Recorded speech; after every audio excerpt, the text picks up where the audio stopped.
एक तरफ सरकार भी चली गई, दूसरी तरफ अगले साल होने हैं विधानसभा और लोकसभा के चुनाव। देश में सबसे ज्यादा दूसरे नंबर पर अगर कोई महाराष्ट्र है 48 सीटों के साथ 288 विधानसभा की सीटें। आगे की राह बड़ी कठिन है आप लोगों के लिए। देखिए, ऐसा है चित्रा जी कि इस देश में सबसे बड़ी अदालत है जनता की अदालत। हम जनता की अदालत पे जाएंगे, हाँ। हम जनता से मिलेंगे, नए चुनाव चिन्ह, नए पार्टी का नाम, हम जन जन तक पहुंचेंगे, क्योंकि बाला साहब ठाकरे जी की विचारधारा, बाला साहब ठाकरे जी का आशीर्वाद हमारी शिवसेना के साथ ही रहा है। इन कुछ लोगों से ये 40-50 लोग पार्टी नहीं होते। हम पहले दिन से कह रहे हैं कि आप एमपी एमएलए गए हैं, पार्टी का जब आपके जीतेंगे ही 55 विधायक, उनमें से 40 उनके साथ चले जाएंगे, तो वही 40 विधायक ही तो मेजोरिटी हुए ना। लोकतंत्र में यही तो होता है, जिसके पास संख्या बल ज्यादा रहती है, अगर एक भी वो ज्यादा रहेंगे तो उन्हीं का ज्यादा महत्व बढ़ जाएगा। एक सीट से इस देश में सरकार बनती है और बिगड़ जाती है। आप तो अच्छी तरीके से जानते हैं आनंद जी। जनता भावना, हाँ, नहीं ऐसा नहीं है।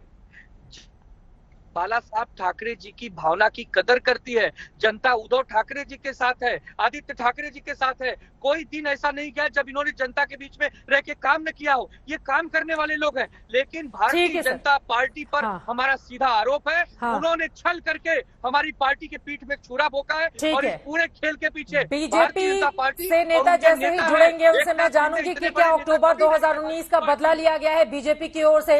इसका जवाब कृष्णा हेगड़े जी भी दे सकते हैं, लेकिन साहिल आपके पास आते हुए देखिए एक बहुत बड़ा सवाल। जी साहिल, बोलिए। इसका जवाब तो हम खुद ही दे सकते हैं, क्योंकि अभी जो नवंबर महीने में इंडिया टुडे कॉन्क्लेव में देवेंद्र फडणवीस आए हुए थे और देवेंद्र फडणवीस से ये सवाल मैंने पूछा था और उन्होंने साफ शब्दों में कहा था कि जी हां, हमने बदला लिया है। जो 2019 में हमारे साथ उद्धव ठाकरे ने किया उसका बदला हमने लिया है। ये बात इसी शब्दों में, मैं एक भी शब्द यहां पर मेरी अपनी खुद की ऐड नहीं कर रहा हूं। जो देवेंद्र वो इंटरव्यू आप निकाल के चला सकते हैं, उन्होंने साफ शब्दों में कहा था कि 2019 में हमसे हमारे साथ चुनाव लड़ने के बाद, जीतने के बाद कांग्रेस एनसीपी के साथ जाकर उद्धव ठाकरे ने सरकार बनाई, इसीलिए हमने इस बात का बदला लिया और अब एकनाथ शिंदे के साथ हम सरकार बना रहे हैं। और एकनाथ शिंदे एक और सवाल है, एक बहुत बड़ा सवाल है जो जहन में इस वक्त आ रहा है साहिल। सवाल यह है कि अब पार्टी फंड और जो दफ्तर है शिवसेना का, जो पूरी तरह से पूरे साल भर सजा हुआ नजर आता है, उस पर क्या शिंदे गुट का दावा अब ज्यादा मजबूत हो जाएगा साहिल? नहीं, सुनिए, ऐसा है, नहीं सुनिए, इलेक्शन कमीशन ये कोई प्रॉपर्टी के बारे में फैसला नहीं दे सकता। इलेक्शन कमीशन सिर्फ इतना ही डिसाइड कर सकता है कि पार्टी का नाम और पार्टी का सिंबल ये किसके पास जाएगा। किसी भी पॉलिटिकल डिस्प्यूट में, किसी भी इस तरीके के डिस्प्यूट में जो पार्टी का ऑफिस है पकड़ लीजिए, कार्यालय पकड़ लीजिए, फंड पकड़ लीजिएगा, उसकी मिल्कियत किस तरीके से जाती है वो बात अलग होती है, लेकिन पार्टी का नाम और सिंबल के बारे में ही ये फैसला, ये बात आपको समझनी पड़ेगी। तो पार्टी का नाम और सिंबल के आधार पर ही आगे के फैसले होते हैं। आमतौर पर कई बार यह देखा गया है कि पार्टी का जो दफ्तर है वो किसी ट्रस्ट के नाम से रजिस्टर किया जाता है, तो इसके लिए ये कोई जरूरी नहीं है कि पार्टी का सिंबल और नाम चला गया तो ऑफिस भी उनके पास ही चला जाएगा।